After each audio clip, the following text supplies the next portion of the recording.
Thank you. Yep.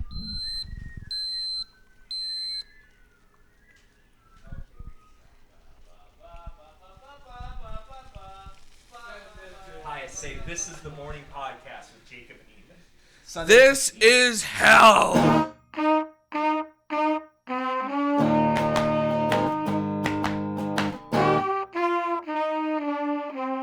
I think we're gonna make it. Okay. Man, so good morning, everyone. Good morning. Good morning. This is Jacob Urach, And Heidi Urach. and this is Breakfast is Hell, and we are coming to you live from Doodah Diner. Live. When they record this and put it Right. on Spotify. Breakfast a is week Hell from is now. always live a week ago.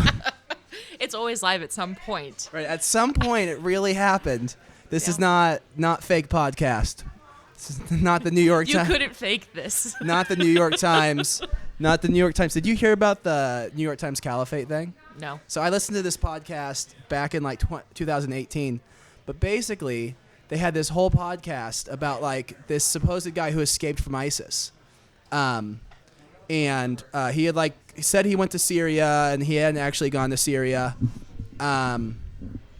Anyway, but he was like claiming to be in Canada and having been in Syria, and like it just came out that like he was faking the whole story, and the New York Times built this whole podcast around him.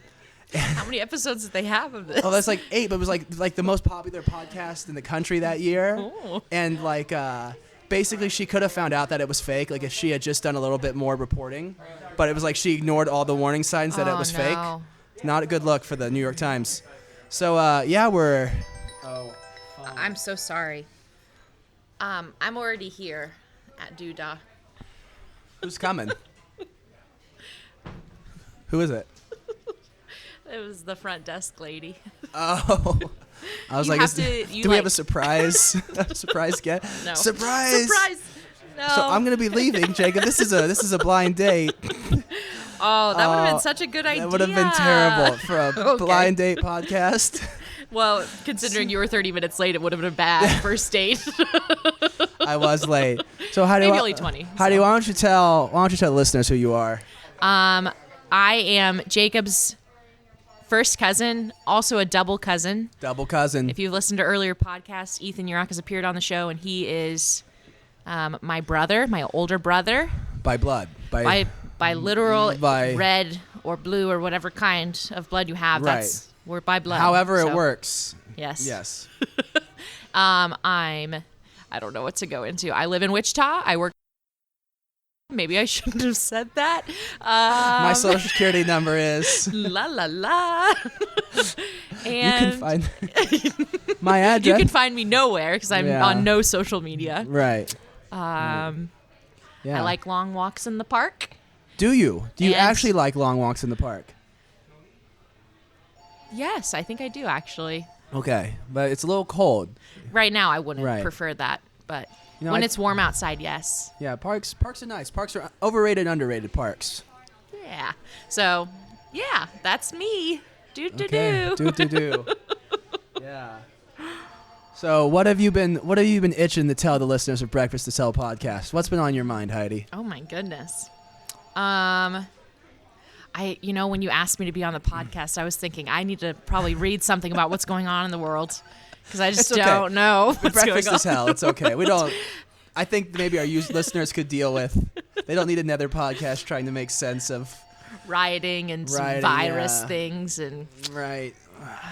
but I just I don't know what I would want to tell the world. Yeah? I'm just kind of a interior thinker. That's the of only things. reason. I'm usually like every time I get done making one of these, I'm like, I'm done. This is stupid. I'm done. And then I get like a week and a half, like I really want to post something to Facebook, Right. but that's so dumb. Well, why don't I just? do a podcast Do a about podcast. whatever you would post Thank instead. you.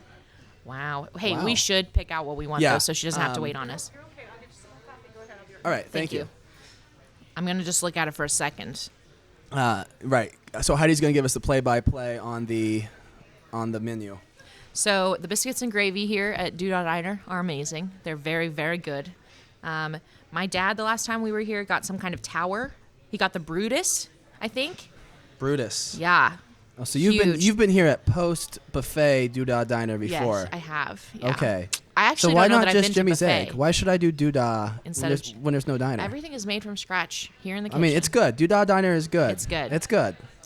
I don't know. I kind of just thought it'd be a fun spot for this. No, thing. I'm happy. I'm not angry about Well, being here. okay. Getting a free meal. So You can't see it in his eyes, folks. Heidi, why are you paying for my meal today? Because I bet that that Donald Trump would win the election for 2020, and I was horrendously wrong. You're wrong. He can still win. He can still. Yeah, there might be another riot that There's usurps 12 it or something. days. Yeah, But we decided. But he definitely lost the election. He just Yes. might win the presidency.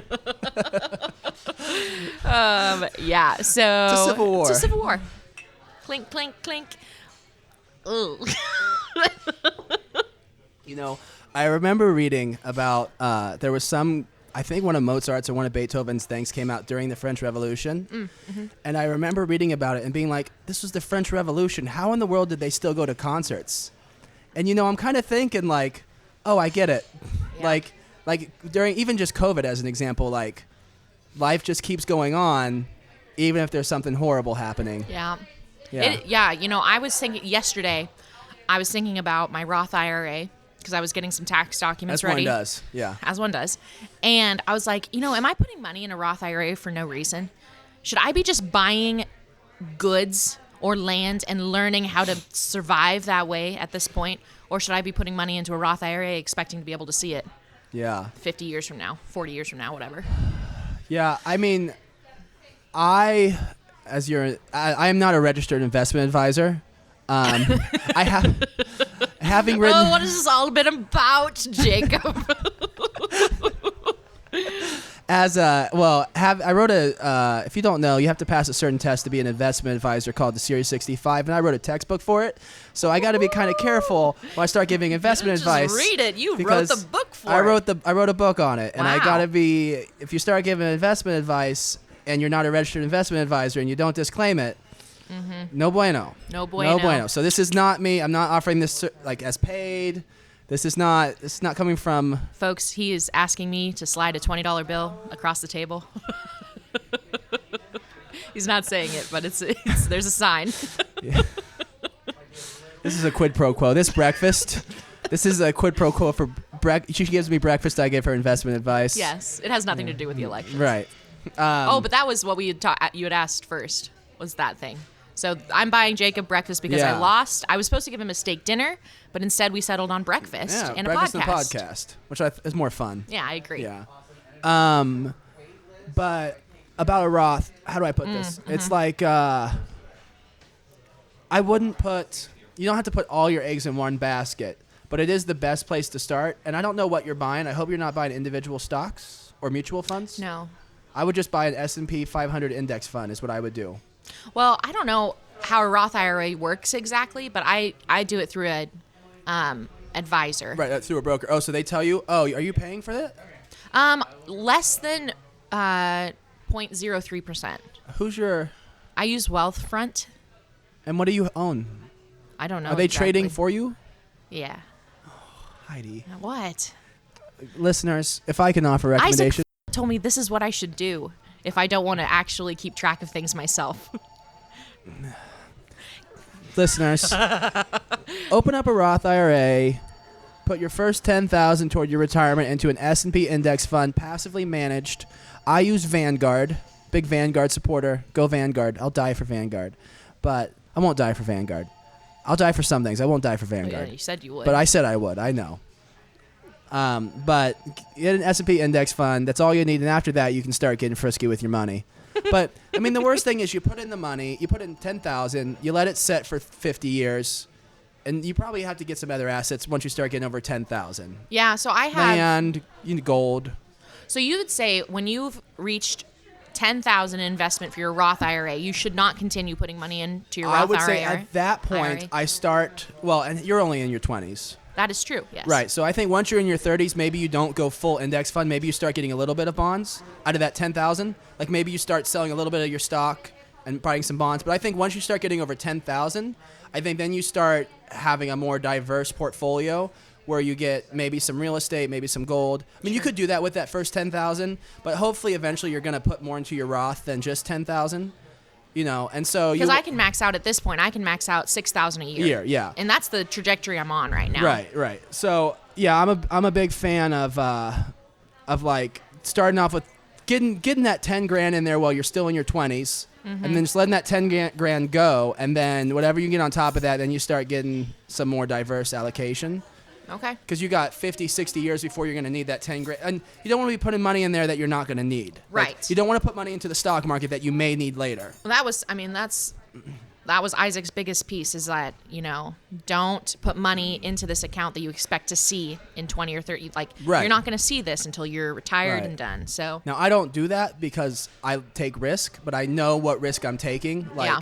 I play the stock market with money I need, but that's just because if I don't do that, then I won't have money for food. So this is how I live, people. I'm a 9 to 5, Monday through Friday.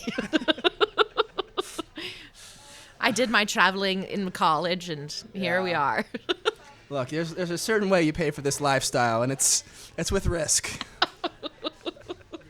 It's with betting on the election. Dude, I ended up making I made about $450 by the time the election was called. I made another $300 after the election was called. Because Why all would these you- Trump people were still betting on Trump. That you would win after they. Oh my. So I was just like, can I please take max But bets you on could everything? have. You also could have made way more, right? If you had called in on TN, because TN owed you way more money. I had a $500 bet with someone, and I said, I can't take $500 from you. I'll just take $250. Well, and I would have. So I wish I had some cash ready. I think I said this on one podcast, but basically once the results for Wisconsin came in, that Wisconsin went blue. Mm-hmm. Well, even then it wasn't a sure thing. But I think the odds for Biden on these betting markets went down to like 1 in 5, like 20%. And like, I guess a lot of people hadn't read about the blue shift thing, which I was aware of. It was supposed to happen. Basically, when one party says do mail-in balloting and the other party says don't do it, you're going to have this huge blue shift as the mail-in ballots are counted. Right. So all these people are seeing these early results from these states, and they're all betting on Trump. Because that's what it's showing without the mail-in ballots. Right. And so I'm like, can I please get all the bets in the world? But I didn't have any cash on hand. Yeah. So, I could have made thousands. Well, and I will say this. I knew what I was risking with this, but I think I was talking to Ethan. I said, well, either way, we're going to get a meal together, and maybe I can just talk the church and religion with Jacob.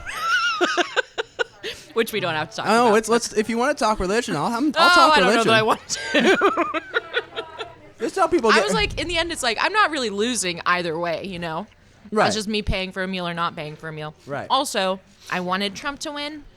I didn't know if he, I wasn't betting because I thought he was going to win. And I was sure he was going to win. I was just betting because that's kind of what I hoped for. Do you still feel good about your Trump vote as of today? Yeah.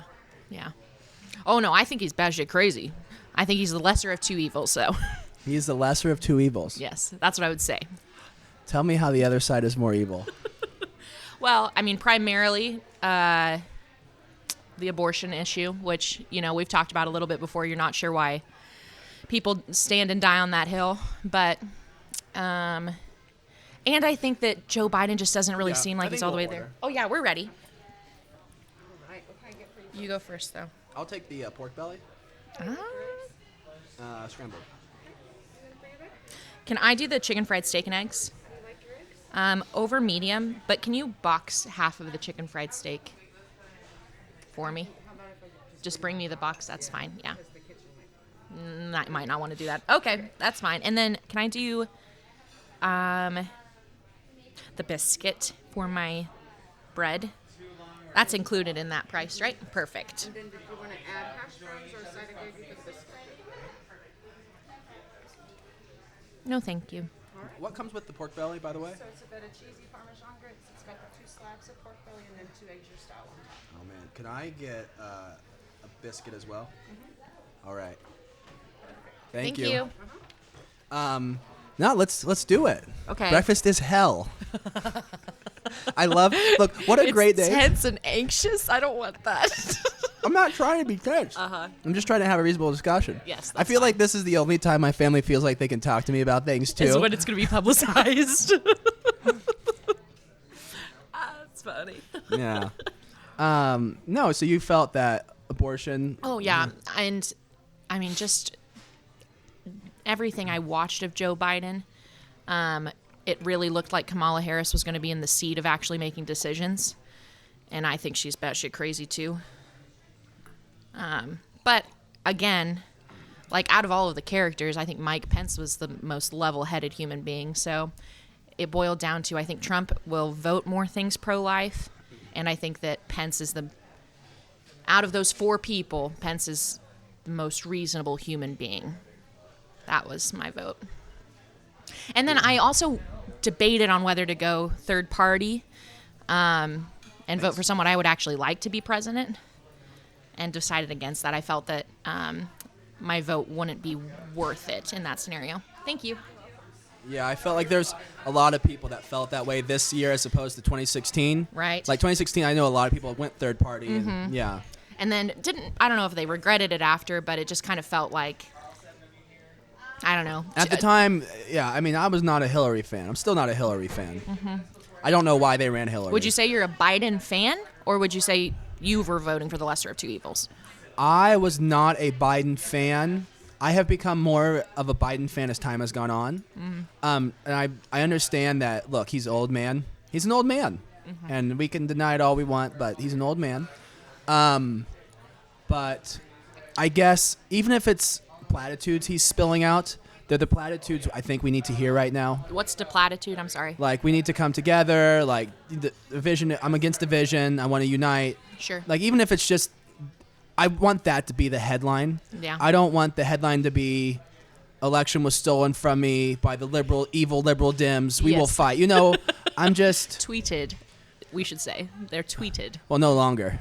No longer. Yeah. That happened this week. So- I was aware of that thing. Well, no, he's off Twitter permanently. Well, they kicked him off, right? Well, so they suspended him, and then they let him back on. Sorry, I'm chewing in the... And he started tweeting, I think he did a couple things, and there was one that was about, I'm not sure what the first one was, and the second one was, I will not be attending Joe Biden's inauguration, which I think given the context, Twitter was like, okay, like, we kicked you off because we think you were inciting violence. Yeah. Now all of a sudden you're like bringing it back up that like you don't think it's, like I think the Right. subtext there is I don't consider it valid. And I think there was also some subtext going around, and I don't think it was just news organizations. I think there were some people on the internet who were like, oh, Trump is tacitly giving us permission to attack on Inauguration Day because he won't be there. Yeah. So I think Twitter was just like, we're done. We're done. Which, here's the deal. This is America. Twitter can let people on who they want on and kick people off who they don't want on, or that they don't want them saying the things that they're saying. I'm saying that, I don't know enough about it to be able to say he was Yeah. inciting violence or he wasn't inciting violence. But in the end, Twitter can choose. This is a free country, and they own that corporation, so they have the right to choose who can use it and not. Yeah, I remember we got in a tizzy a few years ago because we said this bakery didn't make these gay guys a wedding cake. And we got really mad at the gay guys for suing the bakery. And it feels a little bit dishonest to say, oh, they're a private business, they can serve who they want, but then go after Twitter for banning who. You know what I mean? It's like, okay, so is it that private business can do what they want or they can't do what they want? Because it feels like you're just changing your opinion based on. And I do think private business can do what they should be able to do what they want. I think they should be able to serve who they want to serve and not serve who they don't want to serve. And I mean, it's similar to anything. It's like if you don't agree with it or you don't like it, just go somewhere else, do something different. Thankfully, I don't know. I think that that's part of having a free will and being able to act on that free will. So as a business owner, you should have the free will to determine what kind of business you provide or not. And the same. Okay. I'm just fascinated that you're like you would still have voted for Trump, knowing everything you know now. Well, I mean, yeah, I think he's crazy. I'm not denying I'm that not at saying all. you're defending him, but I'm Right. just that somehow he's still less crazy to you. I'm trying to understand. I don't even know that he's less crazy. He might be just as crazy or more crazy. You feel like the left, but you're like, okay. So what I saw Wednesday and what I've been seeing the last few days, Yeah, and I didn't like watch that things, somehow like you have an opinion of the left that it is that crazy. So tell me how the left is crazy. I just want to hear. I want to know. Well, crazy, I don't know if I'm using crazy in the right word, like in the right context. I don't know if that's the right word. Extreme? Extreme? Yeah, maybe that's the word. I think that both people in this play, Joe Biden and Donald Trump, I think that they both lie about a lot of things. I don't think either of them are trustworthy people. I wouldn't say that either of them are good people by what I know, but I also don't know that much about them. You don't have a favorable opinion of Joe. No. Doesn't he just seem like a nice man to you? He seems kind of like a pushover. And he seems like he's just a little bit, old and can't think straight. Right. That's the only impression I really have. Yeah. But it's hard. It's so hard to say whether they're good or bad because, like, depending on what you're reading, it's going to say one thing or the other. But I do know he claims he's a practicing Catholic and he's not a practicing Catholic. What makes you say that? Huh?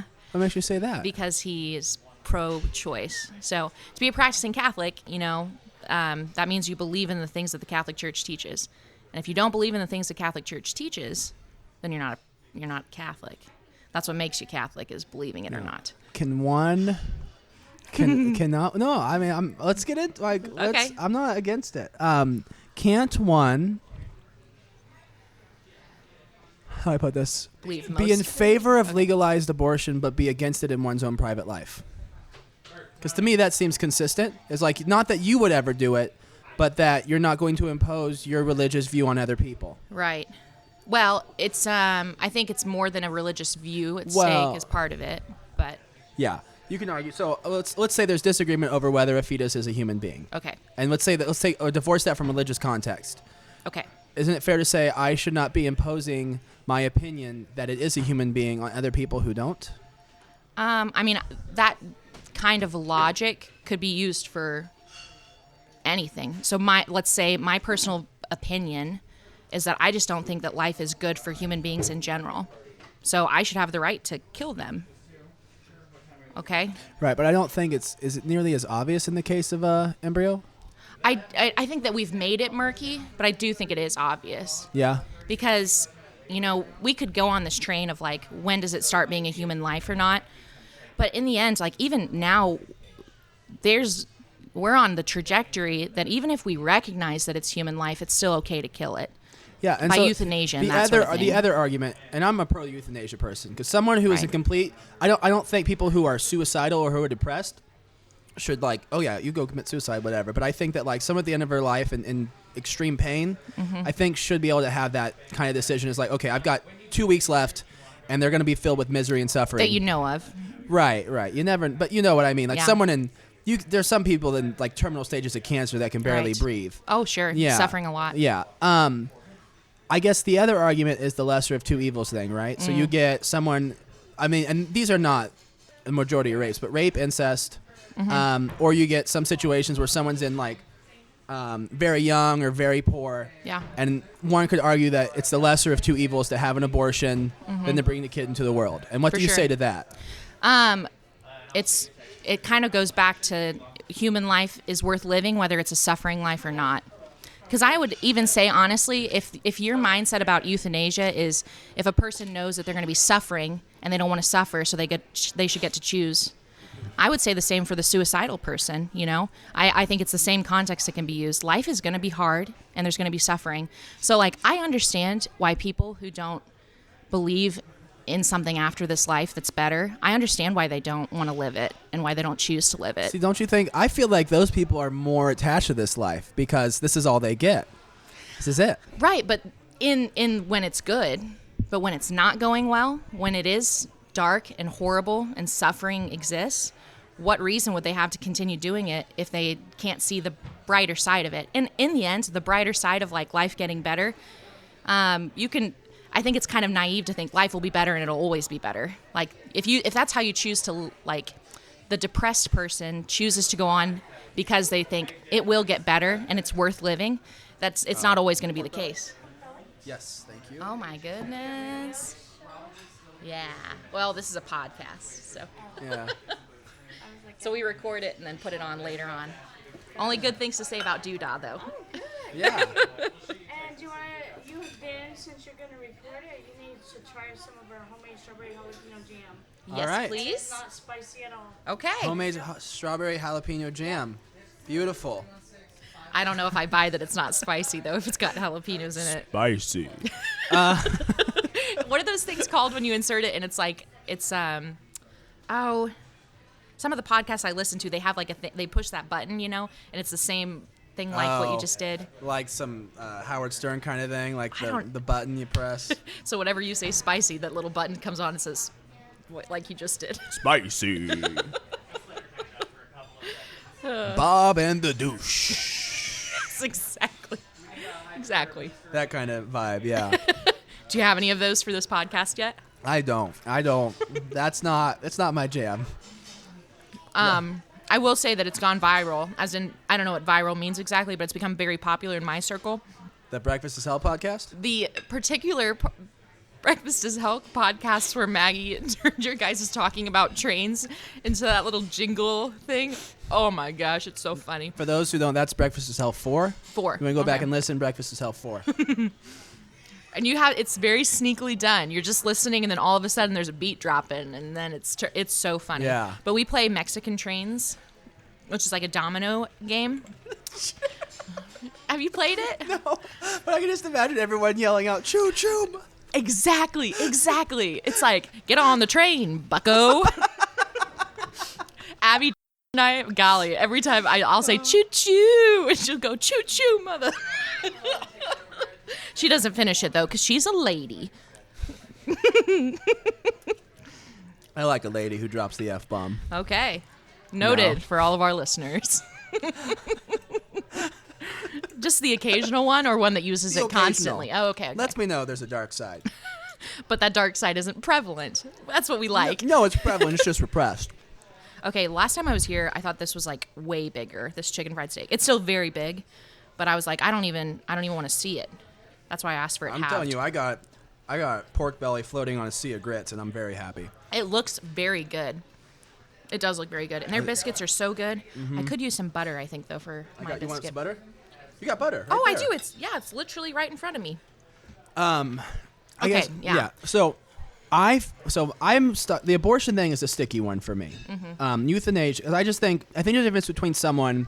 You can argue that someone who is suicidal from depression is not like capable of making that decision. That they're incapacitated in a kind of way. Sure. Whereas someone who like, with due counsel and consideration, given the circumstances, like at the Will end. choose not to do it. What? Like, has the freedom then to choose Right. not to. But some of them don't have that. It's almost like they're not free to choose not to because they're just right, so. because of the illness. Of Oh, depression. you're saying euthanasia? I'm talking about you trying to like. I draw a distinction between euthanasia and suicide yeah. because like a suicidal person is like incapacitated because their just mental state is so messed up. Yeah. But a person at the end of an illness who's in there like who's not depressed, like you can bring in someone who like evaluates them and like Yeah. are they just like they're not depressed, they're just tired of the suffering. Yeah. Abortion's a hard one for me because it's something. How do I say this? I don't think it's right, but I'm not sure that I wouldn't pay for one given certain circumstances. Yeah. And that's what makes it so hard for me. Like when I've thought about, okay, if I got so and so pregnant, and I've thought of different people, like or different situations I've been in where like, it could have gone a certain way. And I've thought like, okay, if I had gotten so and so pregnant, what would I have done? And it's really hard for me to say with certainty what I would have done, given like the choice of having the kid would have just completely changed the course of my life. For sure. And so I find it hard for me to legislate. I find it hard for me to say I should legislate that no one should be able to do this when in my, like relatively privileged existence, given the fact that I'm not broke, right? I'm still of age. Like I'm capable of working a job. Like there's a whole bunch of things that make me a more viable parent than a lot of people out there. Right. And I find it really hard to say, I should legislate that no one should be able to do this when like In even any given my circumstance. in any circumstance, is given that in my privileged position, I'm not even sure I've what never I had would to do. face that decision. Right, Sure. right. Well, I think that it really does boil down to whether or not you think it's life. Because if it is life, no one has the right to choose whether someone lives or dies. Courts. If you're convinced, So are you anti-death penalty then? I am anti-death penalty. I am. So you don't think like anyone should be able to choose in any situation who lives or dies? Well, I mean, it can go into like just war theory. I don't know that I necessarily want to go down that track.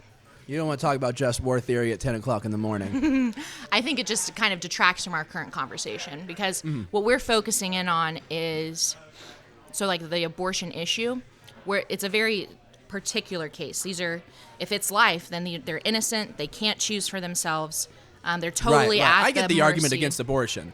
But so And when I would like to think I would never pay for one. Right. I'd like to think I would never, but I can't say like 100% in that given that situation Right. that I wouldn't do it. And I'm not, so there's cases in which, truly that it's traumatic in which the child is conceived, truly traumatic. Birthing that child into the world is truly traumatic. But we also live, I don't know, this might narrow us too much too, but we live in a world where if an unwanted baby can go somewhere, an unwanted baby by a parent can still have And this is something I want to bring up. I want to dovetail off this. So first of all, I feel like there's a lot of people who are pro-life or pro-choice who just like label all pro-life people as crazies. Sure. Which I hope like this conversation, like it's not like a crazy like religious fanatic kind of thing. Like there's a legitimate argument for it. But I do think there are steps that like, I think the conversation about whether abortion should be legal or illegal is like not the important one to have. I think some things we could be doing is one, making the adoption system and the foster care system in this country not a freaking train wreck. It is a train wreck. It is a train wreck right now, and it's so hard for people who want to get adoption, like who want to adopt a kid, to get one. Like it's there's tons of children who want a good home. Right. Yeah. In the foster care system, there are a lot of children born into broken homes that parents would take them, but due to the foster care system, they're not able to take them on. Right. So there's just, it is fantastic. Thank you. I could use a fill-up on coffee whenever you have a second. So I think that like there's that, and I also think, and I think you would disagree with this in your own personal life, but I don't think it has any. There's no victim of this. Is that contraception should be more widely, Thank you. it should be more widely available. Thank you. Thank you. Sorry, Jay. No, you're good.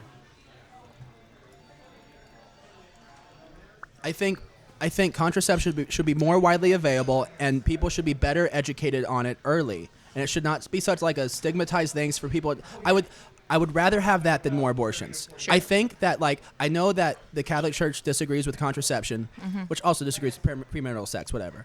But I'm saying that I think there should be better education and availability of it, so that we're not in those situations where someone is having an unwanted pregnancy. So I do think a lot of these cases are people, either the contraception they have access to is very poor, or there's someone who really doesn't believe in premarital sex generally, and then they get in a situation where they have it. Like there are these cases that happen, and I think that if we had a better adoption system, so that if you did get pregnant, you didn't have to feel like, hey, if I don't take care of my kid's going to suffer for the next 18 years, and that breaks my heart. And two, preventing the pregnancy in the first place. I think that would be like I think that's something that like, I don't know if you can agree with me on point two, but I think that like those two steps would be a big move forward as opposed to arguing over abortion. So I would say, to your point two, just to address the preventing part, I do think that preventing pregnancy is a viable thing. But let me clarify, by particular means. So not by contraception, but by abstinence. So. But that's the whole thing, right? Right. Like, and I do disagree with you on you that. might miss you might, how do I put this? I'm not trying to spill any tea here. I'm not trying to spill anybody else's secrets. I've had enough Drinking coffee. I've had enough conversations with people.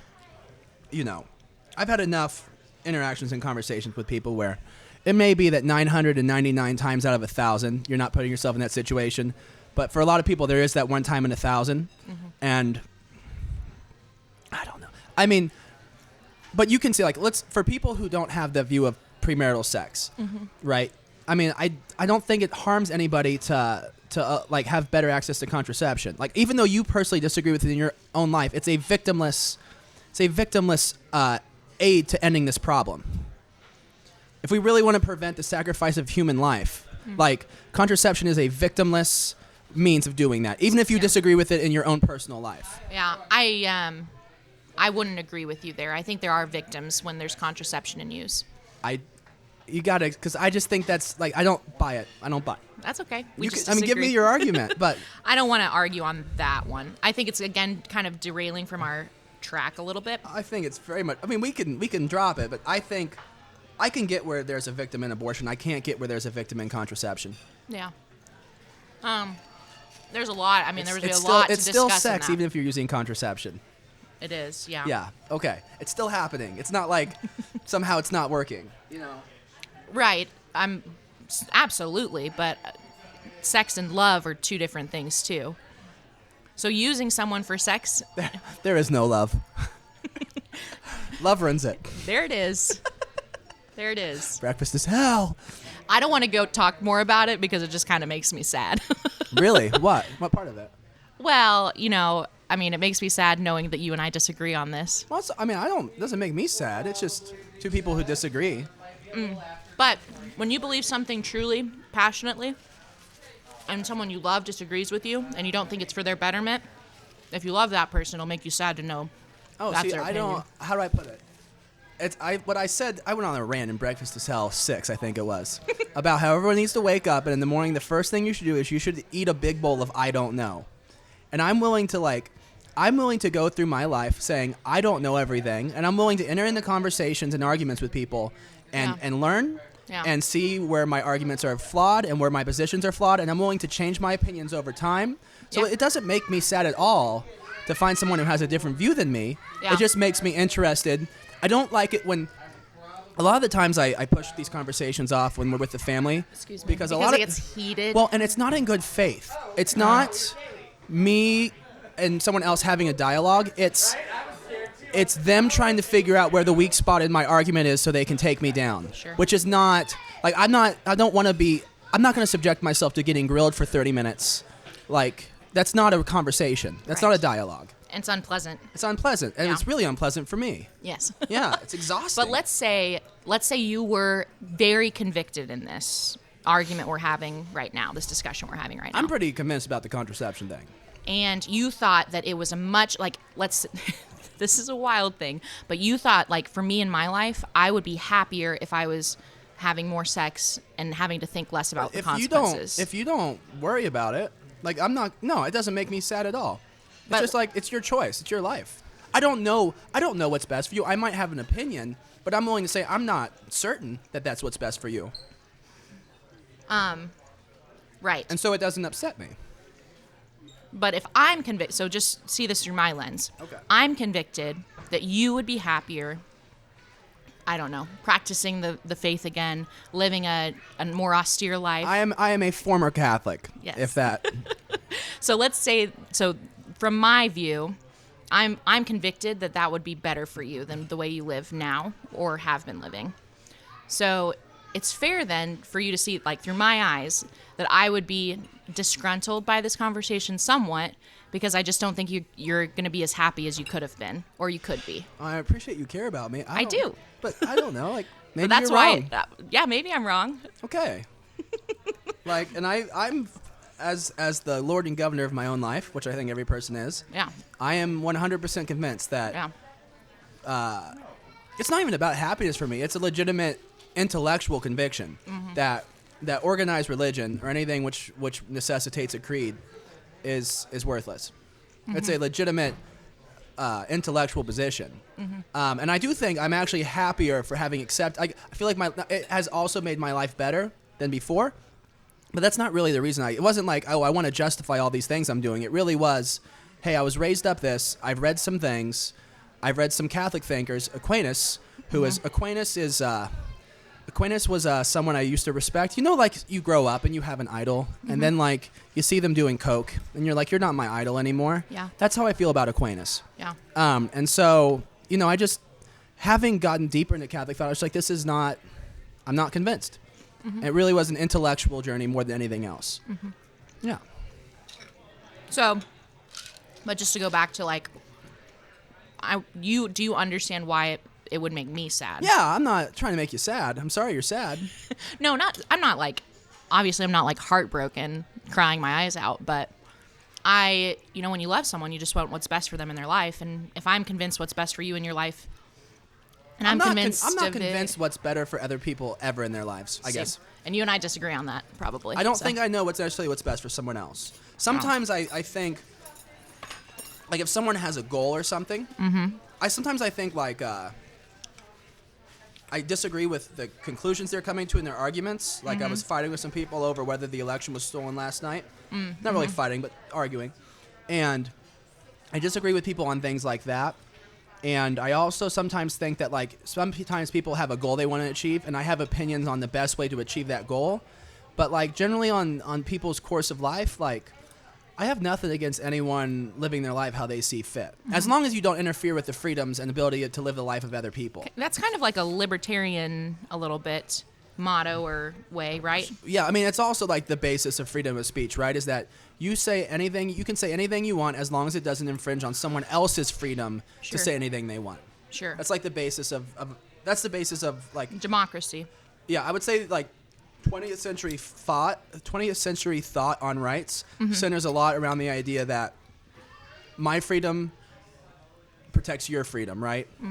Which is one of the things when all the Christians were against gay marriage is something I never understood either.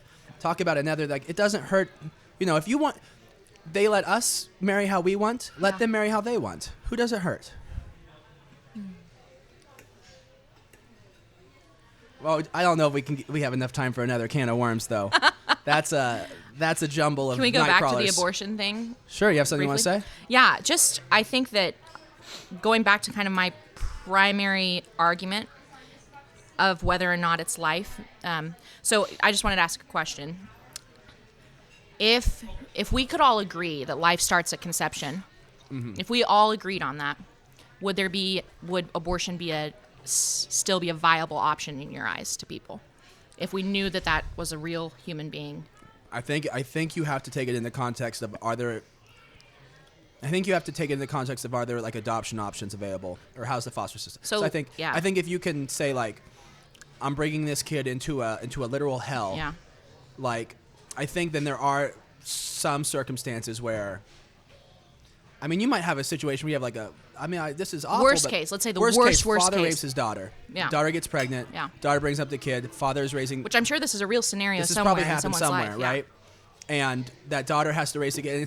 He's an abusive man. Yeah. He hits both of them. Like, worst case scenario. Right. I think in that, maybe it was better to have the abortion. Even if we know, like, that's saying we know maybe, that. Yeah. I think there's a, and maybe that puts me on the record, and people are like, oh, how could you say such a thing? But I think there is such an extent of human misery and negative effect not only on the individual but on society. Like, just the effects of that are not only horrendous to these people, like, but also, like, then ripple throughout, like, the rest of society. That I'm generally not one of these utilitarians who have, like, the greater evil versus the lesser evil kind of thing. But I do think there's some situations in which the greater evil is so much greater than the lesser evil that maybe you got to choose the lesser evil. But I think it is a lesser evil versus greater evil kind of thing. Yeah. I mean, it's hard to say, like, if you just beat and manipulated and kept them in slavery pretty much, and in that kind of situation, I mean, it's better not to have the kid. So that child's going on that train. I understand I'm making the choice on behalf of that child. I understand. So it kind of goes down to a further disclaim, like a, I don't know, ideal that a suffering life is not worth living, or a horrendous life is not worth living. No, Whereas I would say that sometimes there are such degrees of suffering that life is not capable of being lived. That effectually one is already dead. Okay. I think in the situation I just outlined, like, it's not that a suffering life is not worth living, but there are such degrees of misery that it's hardly even a human life. Well, I think that it's kind of playing God in that scenario, because you're making a choice based on a future that you don't know. There are scenarios, I mean, like, there's those stories you hear about, or those, of, like, the exact situation we described. There's a man who spoke in Hutchinson, who I listened to probably last year, and he told this horrible story of how his mom, well, he didn't say this at the beginning of the story. There's a woman at the age of 13 is forced into prostitution, is a prostitute, is raped, molested, and impregnated by her. I don't think it was her dad. I think it was her uncle. Has several children. 2 of the children are murdered, but she didn't have an abortion. So she had 3 kids in this scenario. So this is a 13-year-old girl. I mean, just a horrendous situation. And this young this child who she chose to have ended up, getting out of it and having a good life. Right. Oh, it's just when abortion is an option or the choice made, you don't give that child the opportunity to live. I mean, so you're saying, for maybe 1 out of 1,000 kids in that situation ends up having a good life. So, you're making that choice Well, I'm actually making the argument that no matter the amount of suffering a person deals with, no one is destined to be. I would say that life is good, what's the word I want there? Life is worth living, period, no matter what life you're given to live. Why? Well, I mean, because I feel like what you were making the statement is that there may be someone who makes it out of that and ends up being okay. Which I'm saying, I'm not sure the 1 versus the 99 outweighs it. Or 999 outweighs it. Our email for today. Did I insult you? I didn't mean to insult you. No, I don't think you insulted me. Okay, first, we got breakfast is hell. 1, if breakfast is hell, is breakfast served in heaven? Do they have Swedish pancakes with lingonberries? I think that's how you say it. Lingonberries. Number 2, heaven must have pancakes. Pancakes, if my example of epizeuxis is correct or not tautologically, maybe they serve them for supper. This is some bullshit. Somebody's just trying to use all the big words that they know. That's some bullshit. I don't know if you wrote that, but whoever wrote that, they're just trying to pull out every big word they know in their dictionary. I'm sorry, Tim. I'm sorry. Screw you, Tim. I don't even know.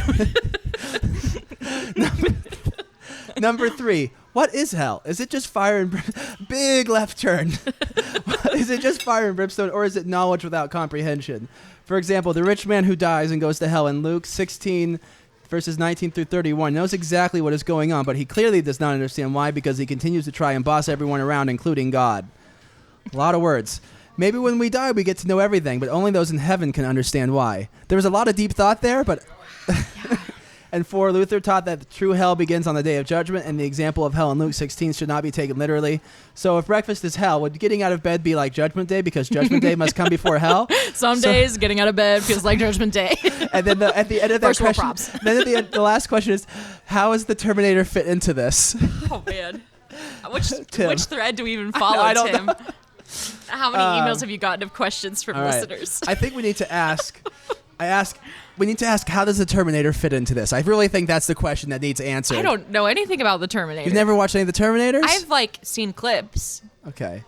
So we can talk about it, but I'm not going to be a much Knowing what you know about the Terminator, how does the Terminator fit into this? This being breakfast is hell? This.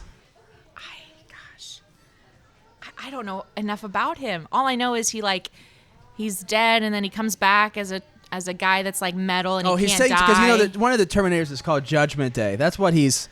Oh, that's very specific. I don't have the can't. knowledge. I can't do a Terminator 2. Yeah. All right. Sorry, Tim. Okay, so if breakfast is hell, is breakfast served in heaven? That's good. That's a good one. This guy's a fan of the contradictions. Well, I mean, not to break the podcast, but I doubt that breakfast is served in hell. Because breakfast is by far the best meal of the day. It has all of the best foods. Tim, I'm sorry to tell you, there is no hell, so you can't serve hell. You can't serve breakfast in a place that doesn't exist. Ooh. Maybe there's a hell. I don't know, but I have my doubts. All right, I think that's any last words, parting. Oh, that's the end?